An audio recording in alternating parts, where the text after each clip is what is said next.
Southern Tipperary isn't the place you expect to find front-page crime. It's the kind of county where news is usually about a GA match or a new cafe opening. But then came August 4th. Gardaí are called to Craig Road in Carrick-on-Suir, middle of the night, and inside the house of a man named Ian Walsh, they find him dead. Not just passed away quietly, no. His body showed signs of a violent attack, stab wounds, blunt trauma, blood on the floor. It's the kind of scene that makes detectives instantly think, this wasn't random, this was personal. The whole town wakes up to whispers, "Did you hear about Ian? Someone killed him in his own home." It's like a horror story dropped right into a small community where everyone knows your business. And within days, Gardaí confirm it. This is a murder investigation. The kicker? Ian Walsh wasn't some dodgy gangster with enemies. He was a trained guy, a former Irish rail worker. The kind of man more likely to argue timetables than pick a fight. Which is why his brutal death shocked not just Carrick-on-Suir, but Ireland's entire railway circle. A kind-hearted nerd of the rails gone in the most savage way, and already the whispers were turning toward a local teenager. That's when the story went from tragedy to pure nightmare. Let's put faces to the names because this story doesn't work without knowing who's who. First up, Ian Walsh, 49 years old, born in Waterford, worked with Irish Rail for years down at Kent Station in Cork, then training new recruits in Inchicore. The man lived and breathed trains. To the public, he was that polite worker in uniform. To railway enthusiasts, he was a legend. The guy who made rail tours exciting by starting them in places like Waterford or Limerick instead of the same old Dublin runs. If you were into trains, you knew Ian, and if you weren't into trains, he was still that quiet, kind fella you'd nod to on the street. Harmless, respected, nerdy in the best way. The type of person no one thought would ever show up in a crime headline. And then there's Nathan Hanlon, just 19. From Ballineal, a small parish not far from Carrick-on-Suir. He's not famous, not connected to anything glamorous. Just a teenager whose name suddenly hit every national newspaper when Gardaí marched him into court. His world went from low-profile rural life to standing accused of murder overnight. Imagine that 19 and already facing the kind of charge that can lock you away for life. So now you've got the picture. On one side, a middle-aged railway hero. On the other, a teenager barely out of school. And their stories crash together in the most twisted way possible. So here's how the whole nightmare actually kicks off. It's the early hours of Monday, August 4th. On Craig Road in Carrick-on-Suir, a quiet enough residential street, Gardaí are called to Ian Walsh's house. Inside, they find him lying there dead, and not in some peaceful old age way. His body shows clear signs of serious violence injuries to his arm and torso, blood on the floor. Instantly, the house isn't just a home anymore. It's a crime scene. The eerie part? No signs of forced entry. No smashed lock, no broken window, nothing. Which tells Gardaí something important straight away. Whoever did this either walked right in or Ian opened the door himself. And that changes the whole vibe. This isn't random burglary gone wrong. This feels like someone he knew, someone he trusted, or at least someone who didn't scare him at the door. By the time word spreads through Carrick-on-Suir, the small town is buzzing. People are texting, "Did you hear about Ian? Gardaí at the house." In a community where everyone knows everyone, the shock is instant. He wasn't a criminal, he wasn't mixed up in gangs, so the obvious question becomes, who wanted him dead? 3 days later, Gardaí confirm what the whole town already suspected. This is officially a murder investigation. That's when the fear sets in. Because if someone like Ian Walsh can be murdered in his own home, then what does that say about safety for the rest of them? Here's the creepy little detail that flips this whole thing on its head. There was no forced entry. None. Think about that. No kicked-in door, no shattered window, no sign of some stranger sneaking in like a burglar, which leaves only one conclusion: Ian either let this person in himself or they already had a way in. That changes everything. Because random attacks, they're scary, but they at least have logic. Wrong place, wrong time, wrong criminal. This This feels personal. It feels like someone who knew him, maybe even someone close to him. The whole town starts spinning theories. Was it a grudge? Was it someone he worked with? Some drunk who knew he lived alone?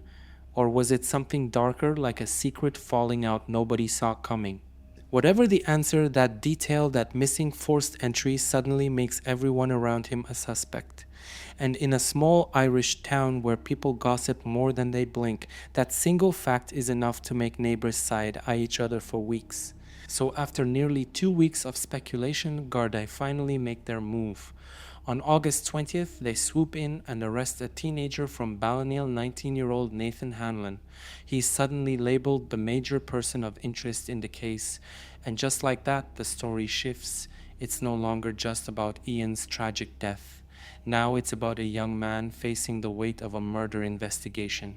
The next day, August 21st, Nathan is brought into a special sitting at Clonmel District Court. The charge? Straight up murder. The room's tense, the kind of silence where you can hear a pen drop.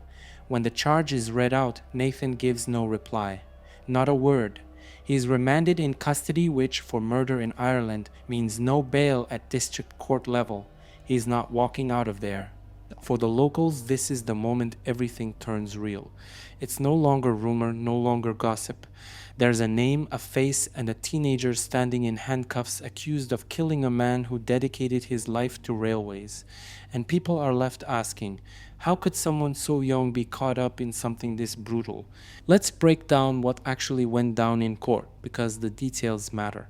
Nathan Hanlon remanded straight into custody. And here's the thing about Ireland: if you're charged with murder, district court isn't handing out bail. Not an option. You're staying behind bars until the big boys in the higher courts take over. Then his defense solicitor steps up and says, basically, Judge, my guy's 19, he needs a psychological assessment, and oh yeah, he doesn't exactly have stacks of cash, so how about some free legal aid? Judge Ian Walsh nods along and grants both. So now you've got a teenager facing a murder charge and also being sent for a mental health check. And for those watching, it's surreal. On one side of the courtroom, you've got the victim's name, Ian Walsh, being spoken with respect like a community hero. On the other side, a 19-year-old who's suddenly the accused killer. Two Walshes, same county, completely different worlds. Oh, and they've already set the next court date, August 26th, back in Clonmel. That's when things will start to unfold further. Until then, Nathan's sitting in custody and the town's sitting with its jaw on the floor. Here's where the story gets even heavier. Ian Walsh wasn't some random guy living quietly in the corner. He was beloved, and I don't mean that in the cheesy obituary way. I mean genuinely respected and adored by people who actually knew him. Irish Rail themselves put out a tribute calling him a well-known and popular colleague. That's not PR fluff, that's real grief from people who worked beside him for decades. Then you've got Tail Tours, a rail tour company that flat out said Ian was the heartbeat of their trips. He was the one who brought rail fans together, who made journeys fun, who had the knowledge and the passion to make train rides into memories.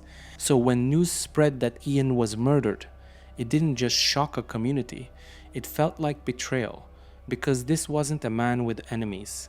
This was a man who spent his time connecting people, preserving history, keeping Ireland's railway culture alive. That's why this case hit harder than your typical headline. It wasn't just man murdered in his home. It was why Ian, of all people, why him? And that question still hangs heavy because the answer isn't clear yet. Let's stop for a second and actually appreciate who Ian Walsh was. Because if you just hear rail worker, you might think, oh yeah, he just punched tickets and waved people through. But nah, Ian was so much more than that.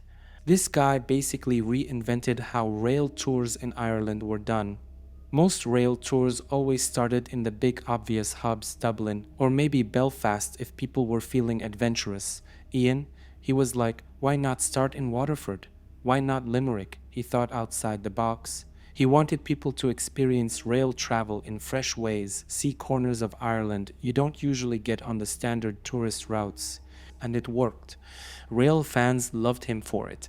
They said his tours had this infectious energy he could turn a simple train ride into an event, like you weren't just sitting on a carriage, you were part of something special. That's the level of enthusiasm he brought. So imagine that. A man who dedicated his life to making train travel fun, safe, and memorable for people across Ireland, and then his own life ends violently in his own home. The contrast is brutal. A man who built joy on the tracks cut down in the most joyless way possible. Remember that little detail about no forced entry? Yeah, let's circle back to that because it's the clue that changes everything. If the door wasn't kicked in, if the windows weren't smashed, that means whoever got inside either walked in like they owned the place or Ian let them in himself, which suggests something way darker than a random attack. So people start asking who had that kind of access. Was it a neighbor, a friend, somebody who knew Ian's routines? Gardaí aren't ruling out anything: grudge, argument, secret connection, even some kind of link nobody knew about. Every angle's on the table. And here's the chilling part. Carrick-on-Suir isn't a big city. It's small town Ireland. People talk. People watch. So if the suspect was local and now we know the accused is from nearby Ballineal, that means the killer might have been right under everyone's nose the whole time. The same streets, the same pubs, the same shops. While everyone was mourning Ian, the person responsible might have been walking past them in plain sight. That's the kind of twist that turns a murder from shocking to downright haunting. So here's where we're at. A man who lived for trains, murdered in the place he should have felt safest, his own home. A 19-year-old barely out of school, now sitting in custody accused of taking his life. A courtroom where one side mourns a local hero and the other side pleads for psychological assessments and legal aid. The community still reeling. They've lost a man who wasn't just part of the railway system, he was part of their town's heartbeat. And in his place, they're left with fear, confusion, and a lot of unanswered questions. Because at the core of this story is one mystery nobody has solved yet. Why Ian? He had no record, no enemies, no drama. Just a kind, nerdy guy with a love for timetables and tours. And yet, on that August night, somebody decided he had to die. That's why the case has gripped people so tightly. It's not just the brutality, it's the sheer senselessness of it. The idea that a man who spent his life connecting people through trains could be disconnected from life in such a cruel, sudden way. And now all eyes are on the courtroom, waiting to see if the truth comes out or if Carrick-on-Suir will be left with more questions than answers. And here's the part that sticks with you long after the headlines fade. Ian Walsh spent his whole life making connections, through trains, through tours, through friendships. He was literally in the business of bringing people together and keeping things on track. But in the end, what killed him wasn't some distant danger or some stranger in the night. It may have been someone close, someone from the same area, maybe even someone he once greeted without a second thought. That's the cruel irony. A man who dedicated decades to ensuring others reached their destinations safely never got to finish his own journey. His life didn't derail in some far-off place. It ended right at home in the one spot he should have been safest. And that's the twist that won't leave people alone, because if it could happen to Ian, it could happen to anyone. The scariest monsters aren't always strangers. Sometimes they live just around the corner.